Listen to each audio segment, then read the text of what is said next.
don't know if there might need to be further or... I don't know. No. It was going straight right into your neck. Was it? Oh, yeah. Well done. There we go. Can it go either way? Yeah, you can. We can spend an hour talking about microphones. microphones. There we go. Yeah. There we go. Well, we're here. First episode. Yes. Back in the room with Jamie and David. Yes. You are obviously Jamie. And you're David. There you go. It's like two Ronnies, isn't it? Yeah. This is me and this is him. Yeah. This is him. Hello from me and hello from him. Yes. Okay. So what we thought we would talk about when we discuss this is kind of how we got here. Yeah. Why we're here. Why we're even doing this. Yeah. And then relate that in some way, if we can, to business, because that's probably how most people know of us. So why don't you kind of talk a little bit about you and us and that, and then I'll talk about me and us, and then we can kind of see where it goes. That's a good idea. So, well, my name's David. I'm one of the owners of Amazing Support. We're an IT company in Bournemouth, in Hertfordshire. And I've been running businesses for 15 years. And obviously, we partnered up and merged our businesses together coming on, 9 years ago. Was it? I was trying to work out when it was. Yeah, eight years ago. Okay. Almost 9. Wow. So, been in business a long time. And, married, got a son, got a dog, got a house. Yeah. And I thought, it would be a good idea to, for us to talk about, life and business and all those things, and get it out to the people, and might also help us at the same time. Yeah. Under the circumstances of COVID. Yeah. Well, that's the big topic. Yeah. That's kind of one of the things that I'm sure we'll discuss. How about you? Same thing, really.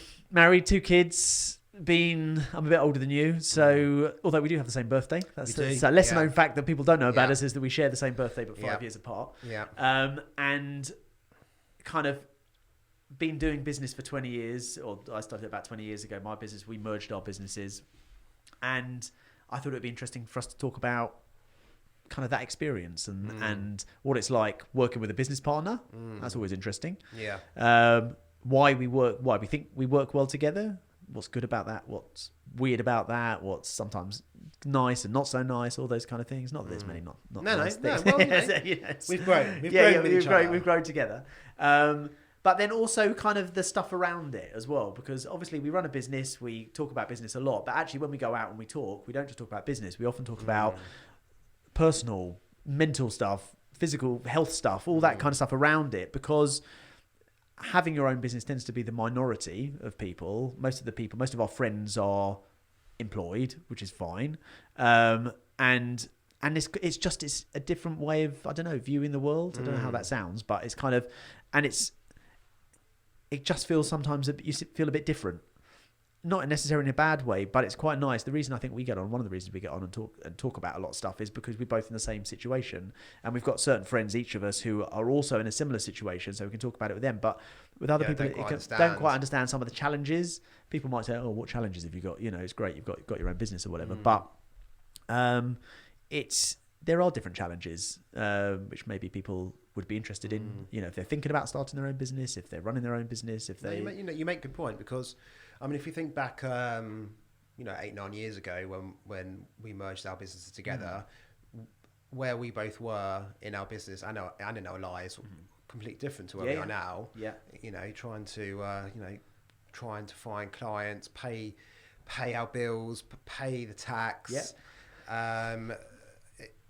Whereas, you fast forward 9 years later, and it's a very mature company with, 8-10 members of staff, and everything is always paid, and everyone pays our bills, and we get new clients and new work. But it's taken that almost decade to get to that point. The financial pressures that we had in the beginning, we don't have those same financial pressures as we have now. But I think when you introduce yourself to someone who you may not know very well or at all, and you say, "Oh, I own my own business," they immediately think, "Oh, you're loaded. You're rolling loaded, in it. Driving a Maserati. Yeah. You don't have to worry about those things, and true, we don't have to worry as much. We always have to worry a little bit. We worried for a long time. But we worried for a long time. Yeah. And to the point where we're both getting sick over it. Yeah. And to be able to fight those fires. Keep our relationship going, because I think that was one of the things that I found so difficult when I was a lone practitioner. With an apprentice, is you can never. Danny. Well, you get Danny. Well, I had a few actually. Yeah, Danny, Dean. Can we talk Gabriel. about Danny? No, we can't talk about Danny. That's the later episode. Okay. Can't talk about Danny. I really want to talk about Danny. I don't know who's listening. Well, we're talking about it in a minute. Okay. Okay, fine. We'll talk about Danny. Okay. We'll talk about Danny. Okay. So, I've got a good idea. Okay. Why don't you tell us briefly? Yeah. How you got from what you were training to do? Yeah. Okay. To kind of where we met, and then we'll go. Okay. So I started in law firms and was training to be a property lawyer, and was doing that for a number of years across 2 to 3 different law firms, and then decided I don't want to be a property lawyer anymore. Nothing against property lawyers or conveyancers. He was a lawyer, though. Yeah, well, no, you've got the kind of. Why do you think I've done all the legal stuff for our business? Yeah. But it was not going to work out because property law is very administrative. It's paper pushing, a lot of it. And I just didn't want to do that anymore. But because I was already in law firms and I was always very good at IT, and in the first law firm I was kind of IT manager as well. Yeah. I decided to focus on that, and so just tossed in the towel for the property law and cancelled my course and everything like that. Which at the time was down in Kent, which I think also didn't help because it took me 2 hours on a Monday to get there. Right. So I left work at 4, got there at 6, did the course till 9, and then 2 hours home. Right. And doing that for 2 years, I was like, done. Yeah. So went into the IT side, was obviously very good at it. Moved to another law firm, and then slowly became head of IT there. But because the law firm that I went to, obviously it's not run anymore, but it was run by three people, two men and a woman, basically our age now. And I got really intoxicated by that, director lifestyle. So I thought, earn some extra money, set up my own little thing. And at the time I was doing that with Simon. And it was going okay, it's pocket money essentially. But every evening, every weekend, you're doing work, and Simon's doing PC builds, and it got to the point where that was more pleasurable than my day job that I was getting paid money for, and I ended up being in the position where I was very frustrated going to work every day. Because I knew I had all these clients that I wanted. I knew I had clients that I had to help support and I enjoyed, but that was also then becoming a bit of a commitment because I was having to go out in the evenings. You've got to spend the time doing it. And then I got more resentful because I'm being told to do things by bosses in my day job, which was very pressurized because I was managing everything, operations of the law firm, and there was 60 odd lawyers there and things like that, and they all needed helping out. And you've probably been there yourself. You get to the point where you're like, right, I have to make a decision. I can no longer take orders. I want to be giving orders to myself. Is it something you'd always wanted? You'd thought about doing your own thing? When I was training to be a property lawyer, I thought, I can see myself maybe opening my own practice. Okay, yeah. I always knew I didn't want to work for someone. Okay. Well, actually, at the beginning, I said I definitely don't want to work in an office. Right. But, you get drawn into that because of financial stability. So what was it about the office? What, you just didn't want the... Yeah, I didn't want to be in an office every day. Right, but, after I came back travelling, my dad's mate called me up and said, what are you doing? I said, nothing. He goes, you fancy doing a bit of IT, bit of conveyancing, bit of this, bit of that? Yeah. I said, sure. Okay. Right. Come on in. And that's how it happened. So I was at that precipice and I was like, right, I have to make a decision. And I decided, right, I'm going to do this full time. Yeah. And I made the commitment to leave, which I did. And I left and I used my last month's pay Yeah. from the law firm to front me for 3 months whilst I was building a client base, which I did. And then funny enough, about 3-4 months later after that, the law firm phoned me up and said, my replacement hasn't worked out. Right. Can we outsource? You were irreplaceable. Pretty much. Because the thing is, I think it is the same with a lot of people who have multiple hats in a business. Yeah. They do become quite irreplaceable. Also, I think that if you quite a unique role. Yeah, and also I think that if you're particularly good, if you're someone, so I've often thought that people who go on to start their own businesses tend to have one of two qualities. So one is where they are because they think with that kind of business owner mindset, kind of, we've got to get shit done. Whatever's going to happen, I'm going to make sure that this gets done of a high standard and a high quality. And that's, and then what happens is, if as employers, is that when you have someone that works that, you give more to them because you know that the work's going to get done. And I think that's one of the things that. Well, I mean, I got on very well with my with my boss from the law firm, and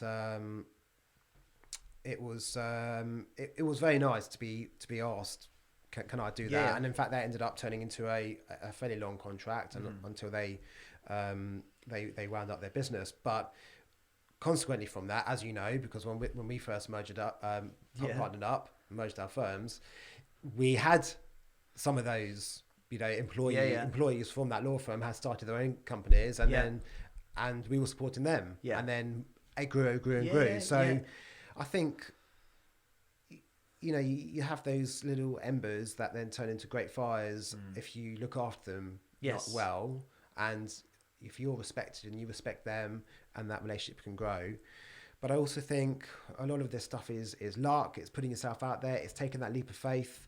I always call it tucking your balls in and jumping. Yeah, that moment where you think to yourself, I'm going to do this, because it's terrifying. It's terrifying, but it feels like such a. It feels like there is no other option. I can't do anything else. There was no other option. I couldn't do anything else, and I didn't have any commitments. I was living with my twin sister at the time, so we shared a mortgage, but I didn't have a wife, didn't have children, didn't have anything else. And this was when the property market was peaked, so the mortgages were quite high even back then. I thought, if I don't do it, I'm always going to look back and regret it. At least if I do it and it doesn't work out, I can say, okay, I gave it a good go. Absolutely. But I'd always look back and regret it. And I've said this to people over the last 2 years, people who I've met. I said, take the chance. What's the worst thing that happened? Yeah, you can always exactly. Go back to your old job. Absolutely. But if you don't take a risk and take that leap of faith, then you'll never be able to know if you succeed in it.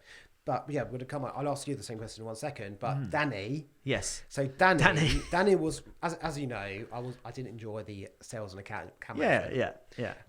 Very good with operations and all the other stuff. And so in order to, how can I put this without swearing? You can swear. In order to blag, my way through. The new business inquiries that I was getting, and make myself look like I wasn't a one-man band. I had invented Danny. He was my service desk engineer, and this is when I didn't have an apprentice or anything like that. So any calls that would come in, hi, it's Danny from Amazing. So you would be both Danny and both in and the David. written word and the oral as well, the voice. You'd kind of created like a persona of Danny.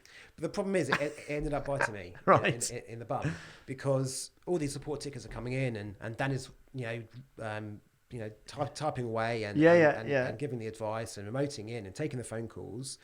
But then when I'm out on site, the director of the company is crawling underneath desks, plugging Cat5 cables. Why is Danny not here, David? Exactly. Where's Danny? I thought that's what Danny does. No. And I remember at the time, I had that question asked by a client. So, well, you've got people, in your office doing the spots. It's the whole of course I do.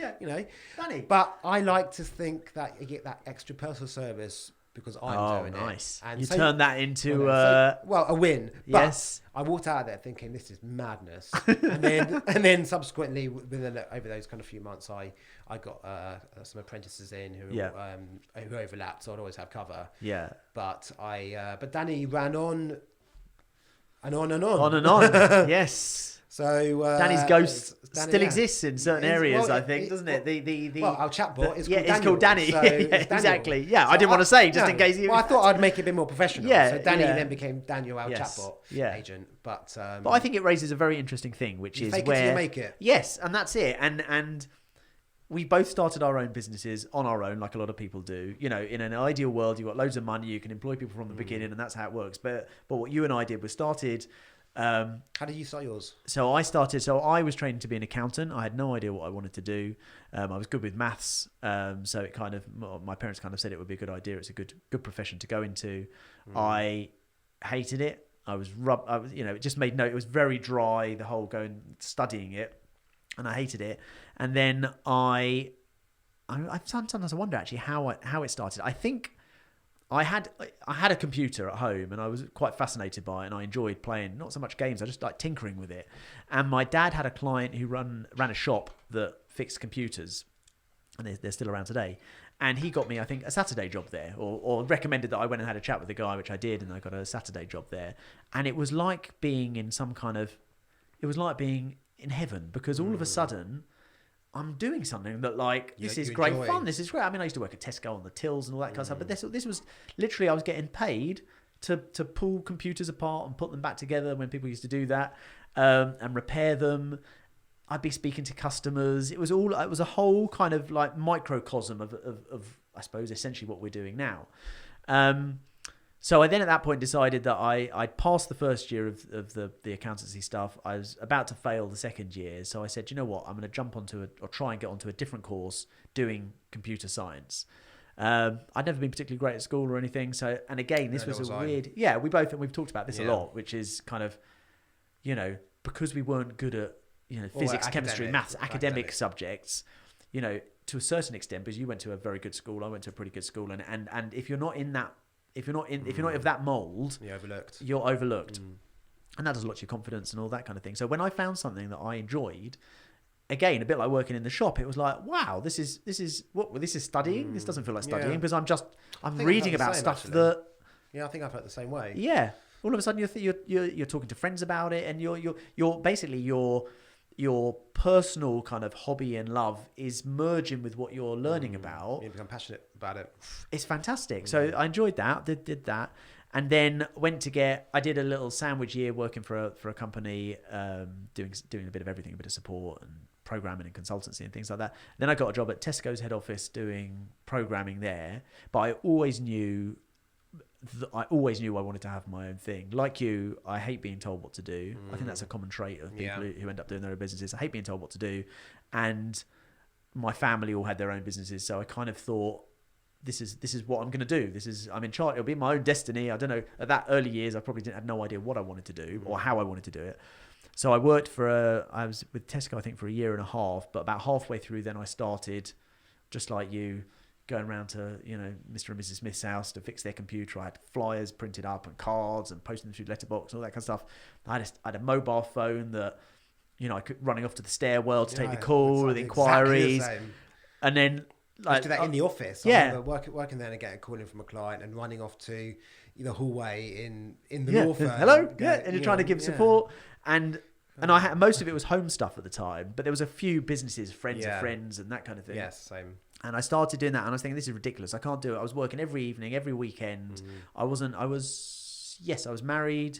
We didn't have kids yet, but that was on the agenda, and I knew I had to do it. So that was it. I kind of handed in my notice. They were same kind of thing. That was it there, and then said, right, this is it. And it was. In fact, just thinking about it now, that was when the lessons really began. Yes. Really began. Because it's one thing when you're getting paid with your job every month and this is all kind of extra pocket money. But one of the very earliest lessons, actually it took me a long time to learn it, but one of the earliest things that I used to do is, this is back in the day when people would pay you by cheque.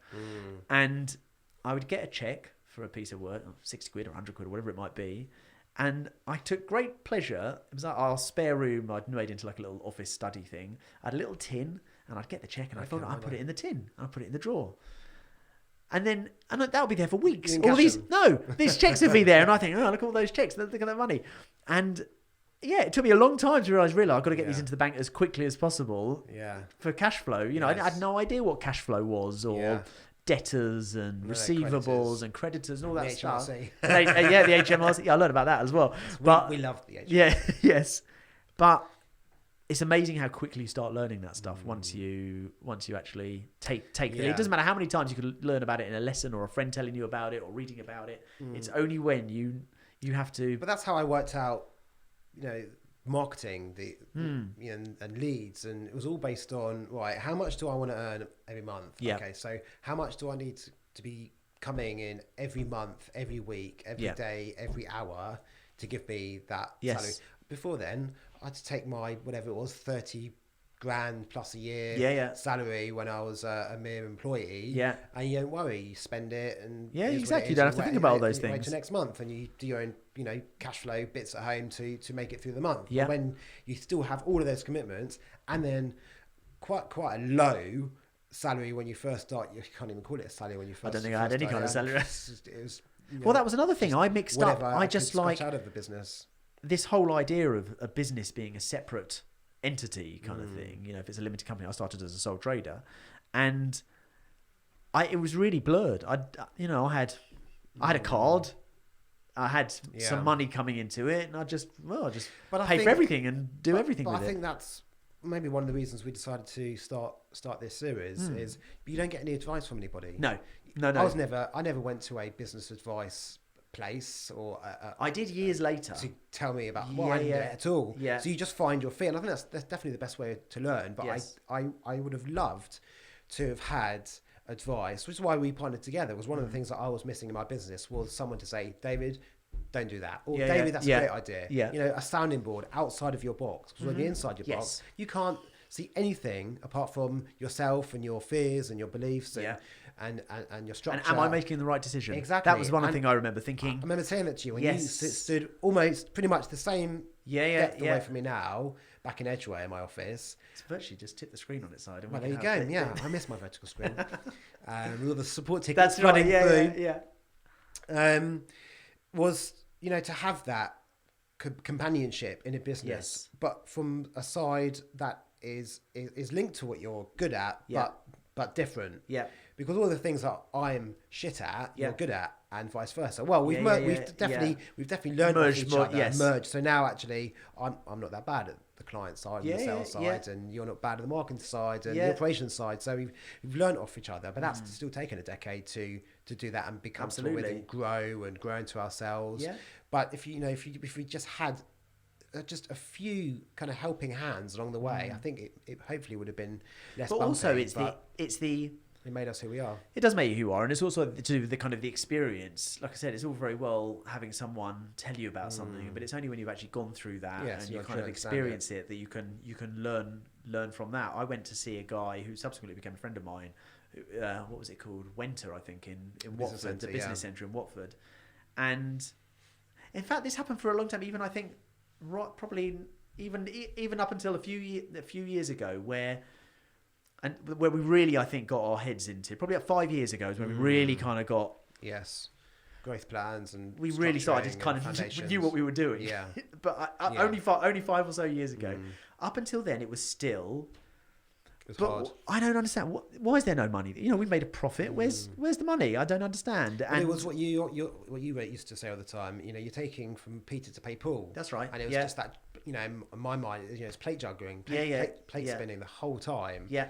And I think it wasn't until we met Matt and our management accountant, where we could actually visibly understand what's coming into the business, what's going out, and that also made us really understand how much can we spend on marketing and what we're going to benefit from that. And it was proper planning. That's probably what happened. Yeah, and it was actually proper, because that was also kind of EOS-y kind of time and traction, and it's that time where we said, right, now we need to properly structure breathe, stop, and actually structure things and do it and get into this kind of regular heartbeat of what's going on. Which I think probably historically was probably always the way you leaned, but I probably was slightly more erratic, and it kind of. Yeah. But I think there's a point where, I mean, by that point, we'd been working together about 4 or 5 years, And there was a good foundation, a good structure there. Yeah. But it wasn't built on financial stability. No. It was certainly built on operational resilience because we could quite easily move players around in our company, or get rid of people, or re-employ, or increase this or move that.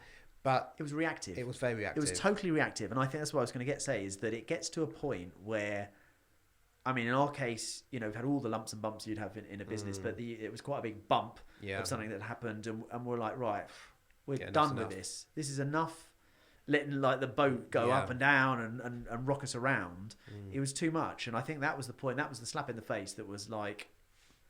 That was the final slap in the face that we needed. We've been slapped in the face many times before. We always managed to crawl our way out of it. Yeah. But this one was, we had to get it sorted out. Yeah. When you have that financial weight around your neck, and then we realised, it would have quite easily seeped into our personal lives as well. Yeah. And we have, by then we both had families and things. Yeah. It was a risk that we couldn't take, and fortunately we spoke to the right advisors. But by then we were already more mature. Yeah. And we adapted and understood the instructions, and we were able to get ourselves out of it by building really solid foundations and structures and outsourcing and management accountant and it's that regular and our regular meetings. I mean, that was good, which we still have, even today. But it's fascinating to look back, to look at us now, and we're by no means Richard Branson. We're two guys Elon from Musk. Boreham Wood who kind of are doing okay, and to look back over the years, and I mean, this is what we end up talking about a lot when it's the two of us, the mistakes that we've made, the mirror, every single thing that could have gone wrong at some point has gone wrong, even in the kind of the nature of what we do, which is kind of IT and stuff, kind of technical stuff that's gone a bit wacky and those kind of things. But what you said, just go back to what you said right at the beginning about the kind of Danny and the blagging it. It's amazing how important that is in business. It's obviously it's all you do all of our kind of PR kind of stuff, and that's made me look at other companies now and the way they do it and look at them in a different way, because it's all I'm not saying what we do is a facade, but you kind of have to fluff it up a bit and make it look nicer and big it up and this kind of thing. There's always substance behind it. Yeah, there's got to be. It can't be nothing. Look, for us to win top 500 IT company globally, and we were in the top 350. Yeah.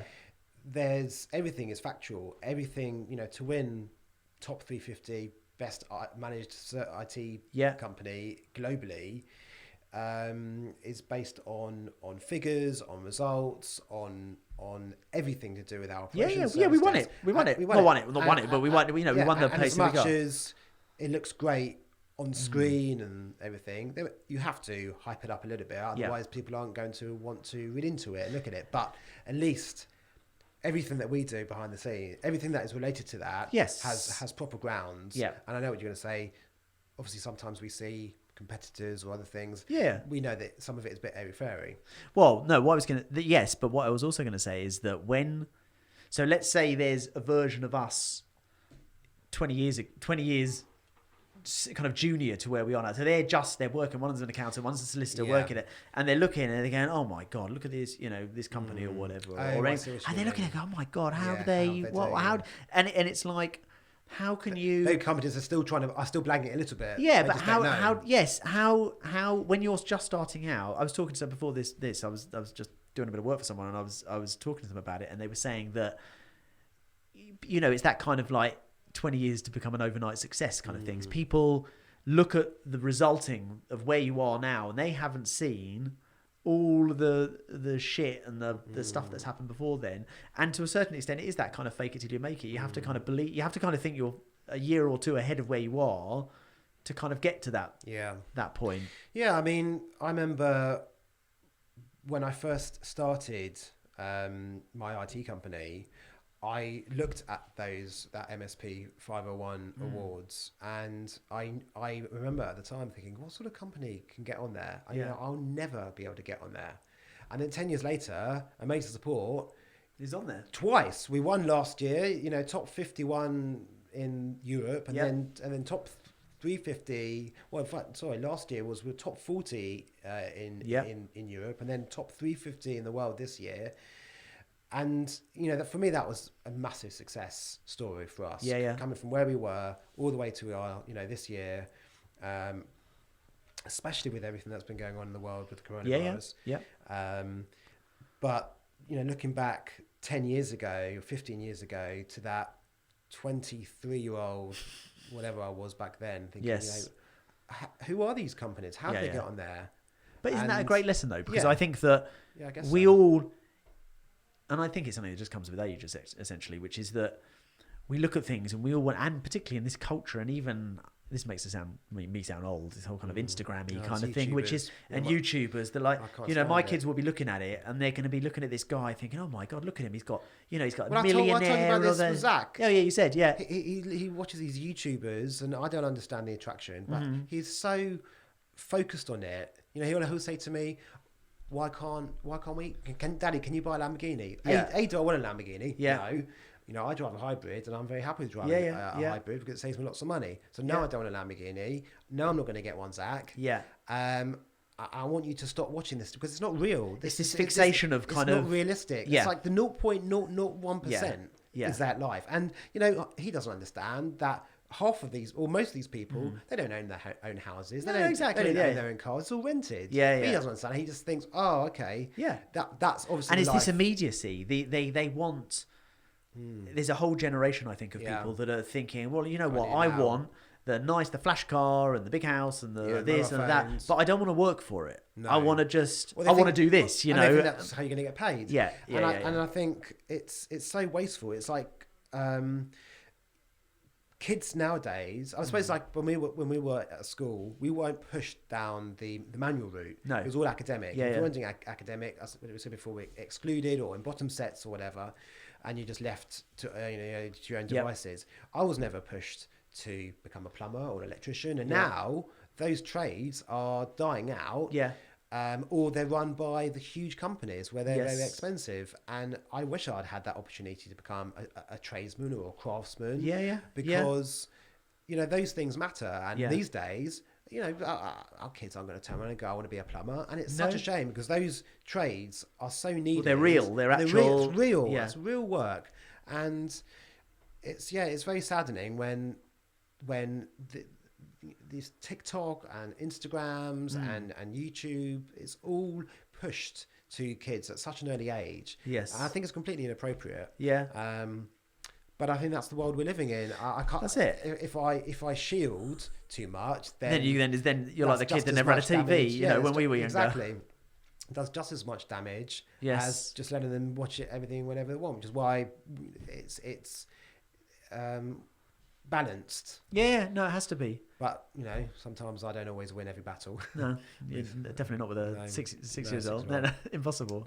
No, but I actually think it's fascinating that people expect to get results, and I was the same probably when I was that age. I get why has he got that and why I've got that in terms of business, but you don't see just all the stuff and the mistakes. The fact that you have to make mistakes. But I also didn't realise or understand why are things taking so long. I suppose it's the same premise as what you just referenced. Kids think, well, that should be happening now. I remember at the time in the business, I'm thinking, this should be happening now. I should be happening. Yes. Why isn't it happening? Yes. What's going on? And obviously part of that was because I was on my own with a couple of apprentices, faking it till I made it. And there was a point where you're like, okay, you do have to get serious now. If we want to be serious, if we want to be winning awards in 10 years' time, you've got to put the foundations down now to get them. That's one thing I learned, actually. I've often thought about this, where over the years when people have asked me about work or business and they've said, oh, what piece of advice would you give or whatever? And actually, one of the things that I often say is it very much is, which goes against my kind of personality type, but it is the kind of slowly, kind of like not the hare and the tortoise, but that kind of slow and steady wins the race. Yeah, I always say that. Yeah, that's right. And as boring as that might seem to my personality, I've seen it with my own eyes. So going back to what we were talking about with Matt, our accountant, and things like that, you plan for the year. You do it and you just steady, Yeah. keep going. Yeah. Whereas you want to like rush, and maybe like even before we met, that's kind of what I was probably doing. But behind me, it was all But falling I to remember, shit. so one of the reasons why I started my own business is I also fundamentally disagreed with some of the way those that law ran their had business. been run, and it wasn't slow and steady wins the race. It is grow fast, and you see that all the time now. You grow fast, and they're folding, Were winding the up. people that ran that more sales driven? They were a kind of sales driven type of. Well, Not sales, no, but- no. Oh, okay. No, it's different. It's law firms, you know. I mean, at the time they had to be fairly sales driven because it was one type of law, in very competitive conveyancing. Yeah. It's like a state agency. Yeah. You know, there's hundreds of them. So they're always fighting for deals, and they had their income streams fairly well connected. The problem was, as with everything, you know, with government changes, you know, Home Information Pact, one of those hips and stuff. You know, when you have a marketing strategy that is solely reliant on one direct kind of income stream, and then the government shuts it down, you then don't become. That you don't have a USP. You know, you're not unique at all. You're just the same as everybody else, and then you're back to where you were before you came up with the idea, which is fighting with other competitors. But that's also another lesson, and we were talking about this yesterday, is that, you know, if you've gone back 5 years or so ago, we had 4 or 5 for us big clients. The top 5. And those ones, they were the top tier, and they were by far bringing in the most amount of income and stuff like that. And then what happened is, for whatever reason, we lost one. Yeah. And then another one went. Both of them, not our fault. They got bought out or whatever. And you're like, oh my god, what? That's 25. One client's 25% of our income or whatever. That's the thing. That's most businesses make that mistake. 80% of the revenue is from 20% of their business. Yeah. And we were in that position. Yeah. And I remember we said we have to change. Yeah. You know, we sat down and we got rid of all the clients that we found were losing us money and they were unwilling to change and invest in us. And then we also had those conversations with those big ones and said, right, you know, this is not sustainable. And it was difficult. I always remember my dad telling me the story. But it worked out well. It did work out well, and it was probably again one of the best things that we did. Hard at the time because we were losing revenue. Well, it feels the weirdest thing to do because we were effectively saying, do you know what, we're actually gonna get rid of like partial suicide. Suicide. It's like the Japanese ritual seppuku. Where they gut themselves. Yes, but we had to lose you know, some limbs to bloodlet to regrow them stronger. But it was when you actually look back at it now and you think of, and we're probably both thinking about the same particular clients. Yes. Actually, the kind of 80-20 rule does definitely apply, which is, yes, okay, 20% of the clients are giving 80% of the revenue, but also on the flip side, 80% of your problems are coming from 20% of your clients. And that was absolutely true because of those particular clients that you and I are thinking about. They were much bigger than we were used to. Oh, no, not but also we also had some of the lower paying clients that were also very difficult. Yeah, but those bigger ones we'd be doing so much more work to get effectively. It was unpaid because you feel like, oh my god, I've got to keep this big client. We've got to work doubly hard. We were first, you know, either together separately, or then when we first started together, you do anything. That's right. Know, I'd create the Danny's and be crawling around underneath the desk. Go, oh no, it's just the personal service you get from the director of the business. Yeah. They're thinking, okay, that's weird, but great. I mean, if I had a director now of a company start plugging in, I'd be like, hang on, what's going on here? This is it's bullshit, you know. But it is that. I think, like all these things, I think there's a balance. So I think that if you're starting out in business, you have to do those. You have to take on, and we often talk about this. Just say yes. Take on everything. Take on everything. Even yes do stuff for free. It doesn't matter. Just get because you've got to get. There's no other way of getting. And you get your referrals and recommendations. That's right. I mean, you know, if we think to this year, I don't know what is the time. Okay, I think had we not restructured our business and rebalanced that 80-20 to much more even Stevens, we would have been in trouble, I think. Precarious situation this year. Yeah. You know, we've been very lucky, but we would have been in a lot of trouble. So going kind of So back it's amazing again. how much. Sorry to interrupt. It's amazing how much making those changes. Yeah, 5, way back 6 way years back ago when. has helped us today. Yeah, This year. but it's interesting, isn't it? We're talking about that kind of that, I suppose, shit hitting the fan moment where we're like, oh my god, this is enough of this, and it's that when there comes a point where you say, right, we're going to have to, I suppose, take this seriously. Not we always took it seriously, but actually start to really make some decisions, which actually seem to a certain extent kind of counterintuitive, like getting rid of big clients or kind of saying to them, look, it's either this much or forget it. It's having that space. That's the other thing, is having the space, which, to bring it round to kind of COVID and stuff like that. So you and I obviously were working together for a number of years, and it was probably only after a few years that we then started joining, in our instance, something called CompTIA, which is a kind of an organisational for IT companies. And we'd go along together, and what that did was give us ideas, always ideas we'd get from the speakers or the keynote speakers, all that kind of stuff, and the suppliers that were there. But actually, when you're running around day to day, firefighting, you just don't have that headspace to be able to think about it, because you're just too worried about paying the revenue, paying yourselves, paying your staff, all that kind of stuff. Actually, when we started to go to those things, which would always be like a night away, it would be a couple of days up in Manchester or Liverpool or somewhere like that, the 3-hour drive, we'd come with ideas, and then we'd come back and we'd have great ideas. And that probably was also catalyst to some of these changes, because prior to that, we were just running around doing the do. Yeah, I completely agree with you. I remember we used to go up twice a year and come up with these great ideas, and then we would come back and discuss it a little bit more, and then roll things out, and we'll make money on it, or it would help improve productivity and efficiency. I mean, I miss those very much this year. I know you do as well. It's just been, I miss them. And even though we don't need so many more new ideas, I still think if we did one now, we would come up with some, and would roll them out. But that was also being around. That was it was also being around our peers who are in the same industry. Some of them much further ahead, some of them just starting out. But that also is important, because we used to go to network. Neither of us liked particularly a networking event, so I'd kind of tolerate it because that was part of what I did.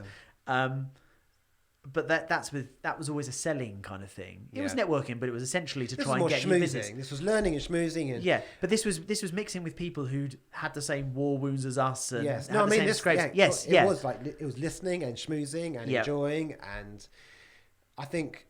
And that's important. Yeah, and also reminding ourselves actually how well we've done compared to others. Yeah. And also how well other people are doing. Go, okay, what aren't we doing then? What are they doing differently? Yes. And it was nice to be able to give back advice to people who were just starting out or been going for a few years, and then learning off the ones who'd been further ahead. And you think, okay, because when you're on your own, things. A bit like what you said at the beginning, which is when you're on your own as a one-man band, you've got no one to sound off against, you've got no one to talk to. Then we meet each other, and then we start work, and that's really good, because now all of a sudden we can start to trust our decisions, because we can sound off and come to something that we both agree with.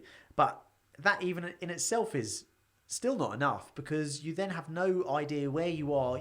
And again, we look on social media or LinkedIn or something like that, and you're like, oh my god, look at him, he's doing like 10 times better than us, or what's he doing that we're not doing? And then you go to these events and you meet these people that are the same as you, all going through the same stuff, and that allows you then to see where you are and actually get more of a feel, and also, like you say, reward yourself on. Some of the things that we have been able to do in the last 2-3 years, we never would have been able to do back in the day. No, because you can only do certain things at the right time in terms of the size of your company and your, the capacity that you have, financial or operative. Yes. So I think it has been really nice being at that stage of a kind of company life cycle, where we have been able to do those bigger things where. They seemed so out of reach when we were alone, or when we first got together. It would have been impossible. But God damn, I miss those days. They were great. The going up to do the events. Yeah. I mean, this time last year, where were we? So we had just got back from Washington. Exactly. Press any button to prevent. There we go. We just we're got in back IT. We're not in. So we went AV. to So we decided to push the boundary of an IT conference. So we'd been going to these ones in and around England, and I think we said to ourselves, if one comes if one comes up in America or something like that, we'd like to go and do that. And we heard, or you had entered us into the European that's right, kind awards. Of awards, and we had done that, and we'd achieved a good result with that. And whilst in all reality we probably didn't need to go there, we felt like it was a bit of a reward to ourselves for getting the award. It was a reward to ourselves for kind of finally having some stability in the business after all these years, and it was financially it was okay to do it, and we just thought, let's go and do it, and maybe we're suppliers and stuff like that, because we never really understood, apart from a few conferences, how managed service providers work in the US. Yeah, so they're completely different. It's far more lucrative over there than it is over here. But they're still not adopting the technologies that we are. No, so it was fascinating to see that side of things. However, what it also it was fantastic. It was just brilliant. Riding around on those Ubers. The scooters down. Yeah. And on the Uber scooters. And riding all the way down to the Capitol Hill. It was amazing because it was the first, I would say, what felt like a proper business trip that we went on. It was nice to go, not worrying about money for a change. It was nice to go. It was nice for us to go and spend some time kind of together outside of just work and family life and all that kind of thing. And that was really nice. Well, because we made some really good changes when we got back. Oh, that's what I was going to say. So actually it was like the ones that we used to go in Liverpool and Manchester, but kind of magnified. And you've got this idea of American, and we made some contacts over there and kind of have stayed in contact with them. So it was incredible. And actually we were then starting to think about, when was there? It was going to be one in Florida, wasn't there? Or Miami? Las Vegas.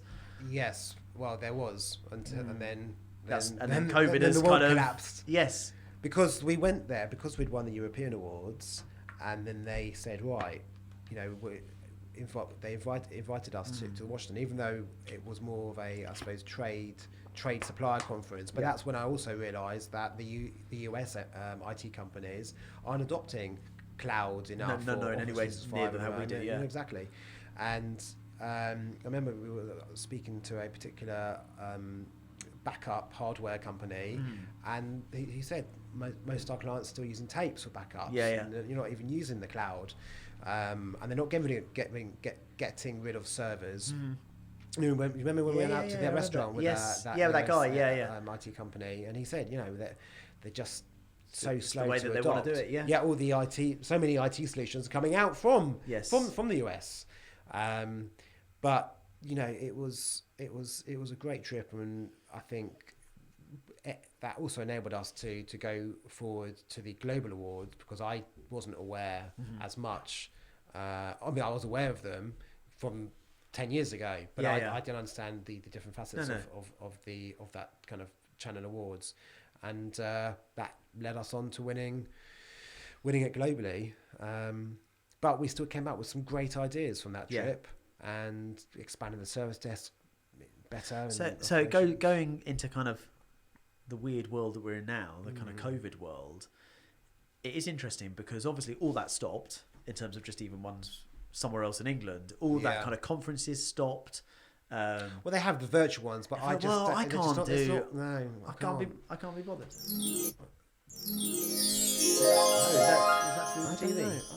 We run an IT company. There we go. That'll do it. It's not our video. But I've not. I think I did one right at the beginning of the lockdown thing. I think I joined one virtual CompTIA kind of thing, and they're a great organisation. They're brilliant, but it's not, because it's not just about.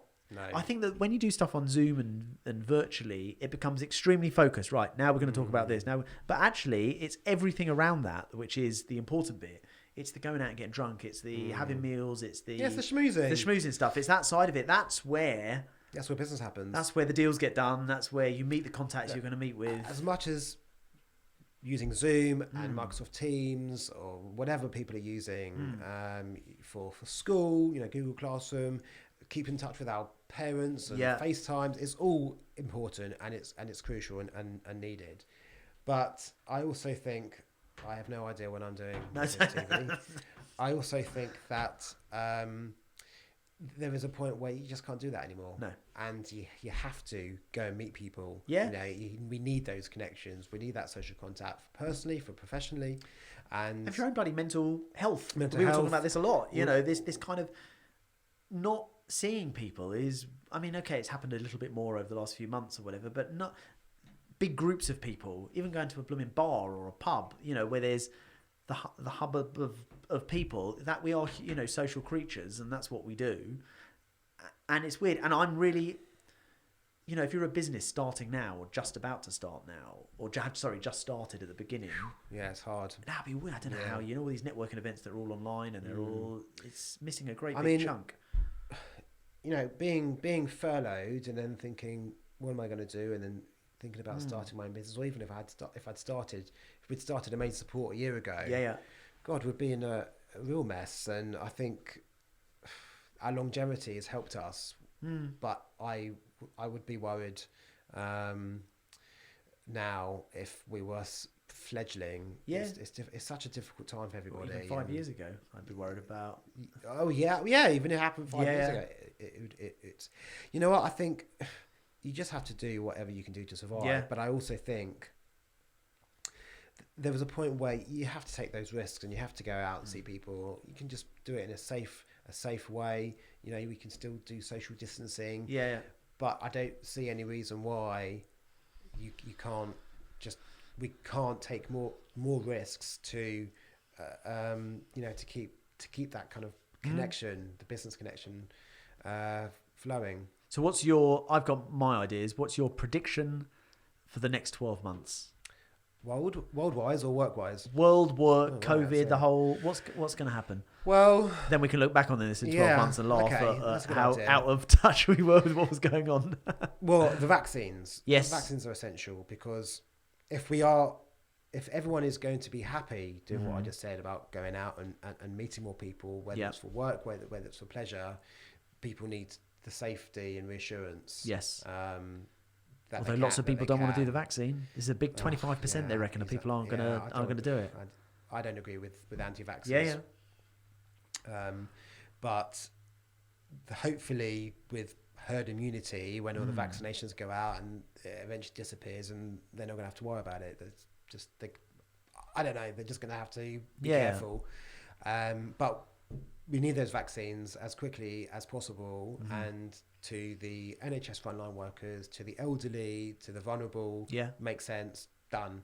You know, luckily we're, you know, you're in your 40s, I'm almost 40, we're fairly healthy. It's only affected a very small amount. In theory, as they start to vaccinate the older, more vulnerable generations, then actually that means you can unlock faster the younger. Because you get a ring, you know, a circle of defence, you know, a safety net.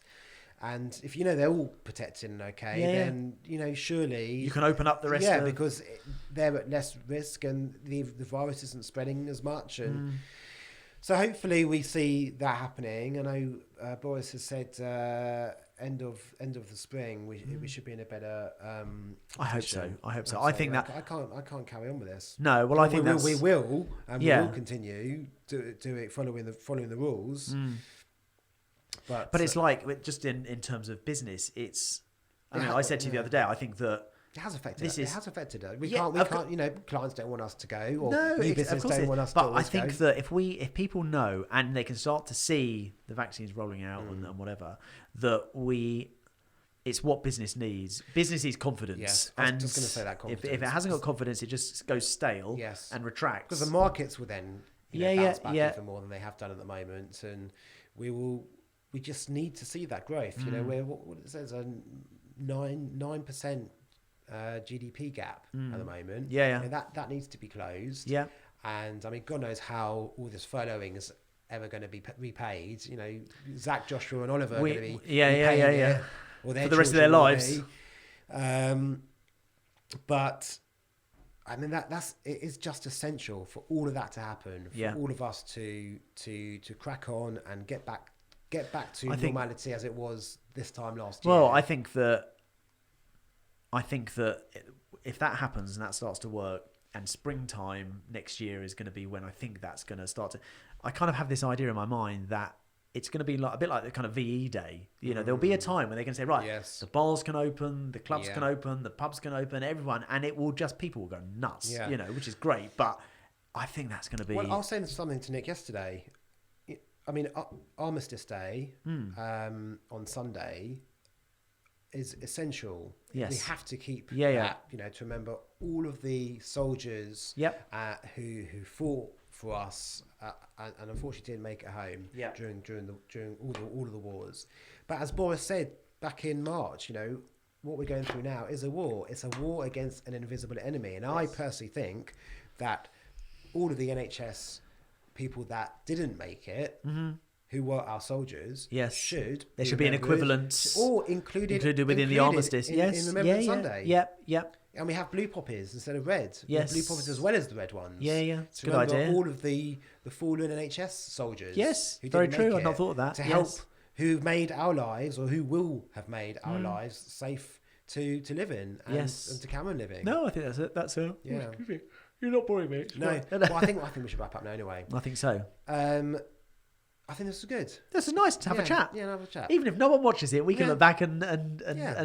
look at and think Well, it's about going to it. be episode 2. Yeah, so, yeah. You know, We'll think about what we can talk about then. yeah. Okay, I'm Cool. going to do my House of Cards double knock to signify the end. The end.